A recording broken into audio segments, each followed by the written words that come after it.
Para entrar en materia en mi próxima entrevista, quiero recordar la nota que yo compartía con ustedes tempranamente sobre la decisión de compra de todos los préstamos y depósitos del Silicon Valley Bank por parte del First Citizens. Es una noticia importante que se inserta dentro de esta situación que aún no mejora para los bancos después de la crisis de confianza que provocó la quiebra en los Estados Unidos del Silicon Valley Bank, Signature y Silvergate.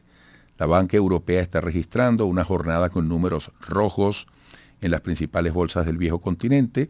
Al revisar los desempeños entre los bancos más relevantes por su capitalización de mercado, se observa que el británico HSBC está cayendo 3,3% con respecto al día anterior. Luego, el francés BNP Paribas exhibe una caída de 6% y el español Banco Santander una de 3%.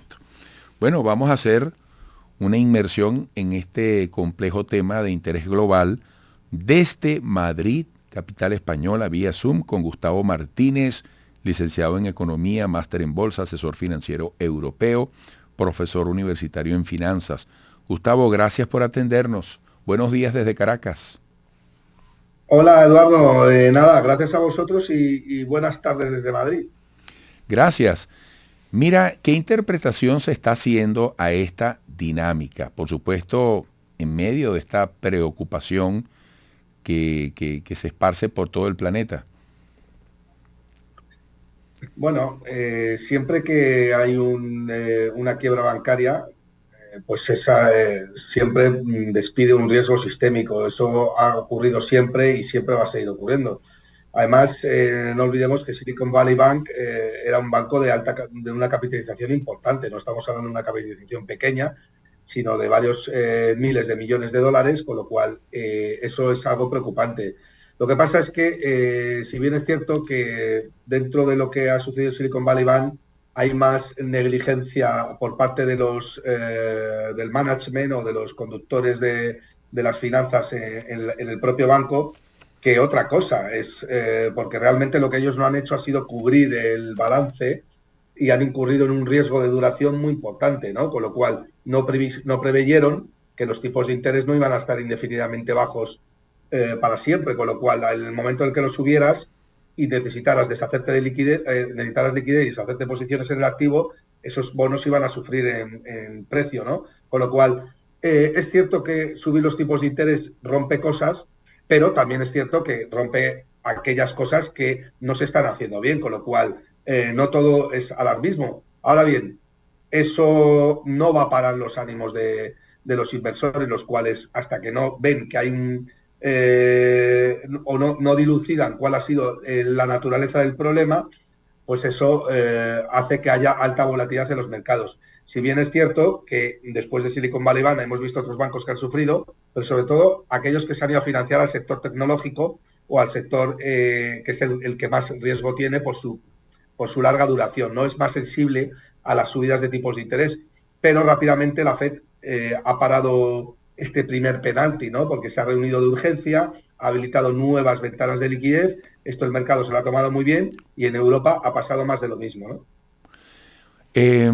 ¿Cómo suponer, y con la explicación más clara posible para las mayorías, la recuperación o el retorno desde esta crisis que se está viviendo, tomando en cuenta, como dices tú, que bueno, es un efecto sistémico muy extenso, ¿no? Sí, a ver, Eduardo, es un problema de confianza en el sistema, ¿no? Porque todo lo que, para que lo entienda la audiencia, el 97% de lo que circula en el sistema no es dinero cash, contante y sonante, es deuda, ¿no? Cuando tienes detrás deuda circulando, lo que necesitas para respaldar esa deuda es confianza en el sistema. Esto yo creo que la Fed, la Reserva Federal, lo ha parado bastante bien y el Banco Central Europeo también, porque bueno, al final lo que están haciendo es volver a intervenir la economía, con lo cual el problema de fondo lo paran en el corto plazo, pero a largo plazo lo van a no solamente a extender, sino que lo van a hacer todavía más grande, ¿no? La pelota se va a hacer, la bola de nieve se va a hacer cada vez más grande. Ahora bien, el mercado es un mercado altamente intervenido que lo que quiere son soluciones cortoplacistas, y eso es lo que la Reserva Federal ha aportado. Sin embargo, yo creo que por otro lado también estamos asistiendo a un pivot de la Reserva Federal. Un pivot no es otra cosa que a un cambio en la política monetaria, porque es probable que vuelvan a reducir los tipos de interés, o que al menos ya no los suban más o con más fuerza, ¿no? Fíjate, amigos, estamos escuchando a Gustavo Martínez y también lo estamos viendo, aunque Gustavo, te estamos escuchando perfecto. Hemos perdido tu imagen, pero te seguimos escuchando perfecto. Es licenciado en Economía, máster en Bolsa, asesor financiero europeo, profesor universitario en finanzas. Disculpa si voy a incurrir en un acto de evidente ignorancia, pero esta pregunta se me ocurre. La referencia en el seguimiento de este tema ha ido al foco concreto de la situación en los Estados Unidos, lógicamente, y también de Europa. Pero ¿cómo quedan otras latitudes? ¿Cómo quedan otros sectores del mapamundi? Por ejemplo, el mundo asiático y más allá, en medio de esta batida sistémica que se está percibiendo. Pues fíjate que yo soy más optimista con eso. Creo que es un problema única y exclusivamente de Europa y Estados Unidos, pero creo que el resto de economías emergentes lo pueden capear bastante bien, porque además también es un problema muy concentrado. Al final, yo, Eduardo, siempre pienso que el único banco central que existe en el mundo es la Reserva Federal, y la única divisa que existe en el mundo es el dólar, y lo demás son sucedáneos, ¿no?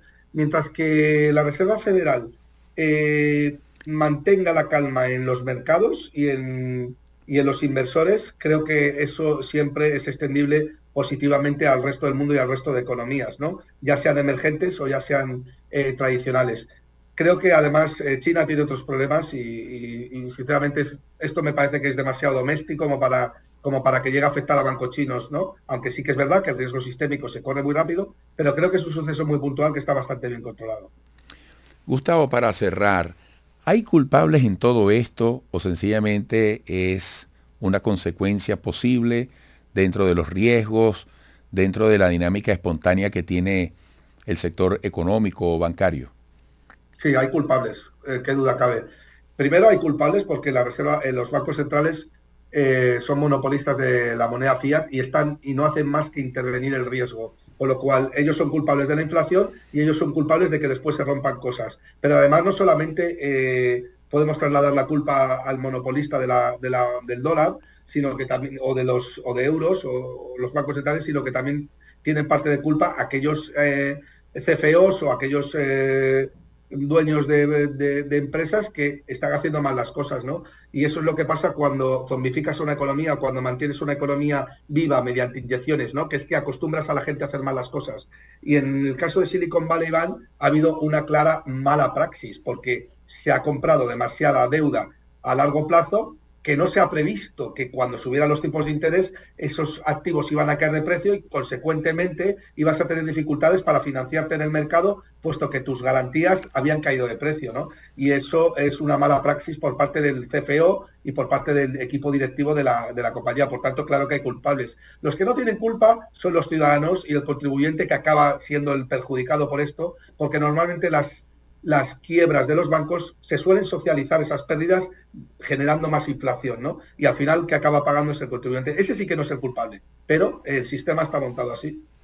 Eduardo. Bueno, Gustavo, siempre es un gusto escucharte. Tienes el don del conocimiento y de saber expresarlo de muy buena manera. Te lo agradecemos y esperamos volver a conversar contigo pronto. Un fuerte abrazo. Un fuerte abrazo desde Madrid. Gustavo Martínez, licenciado en Economía, máster en Bolsa, asesor financiero europeo, profesor universitario en finanzas. Uno se da cuenta siempre cuando está escuchando a un profesor. Regresaremos.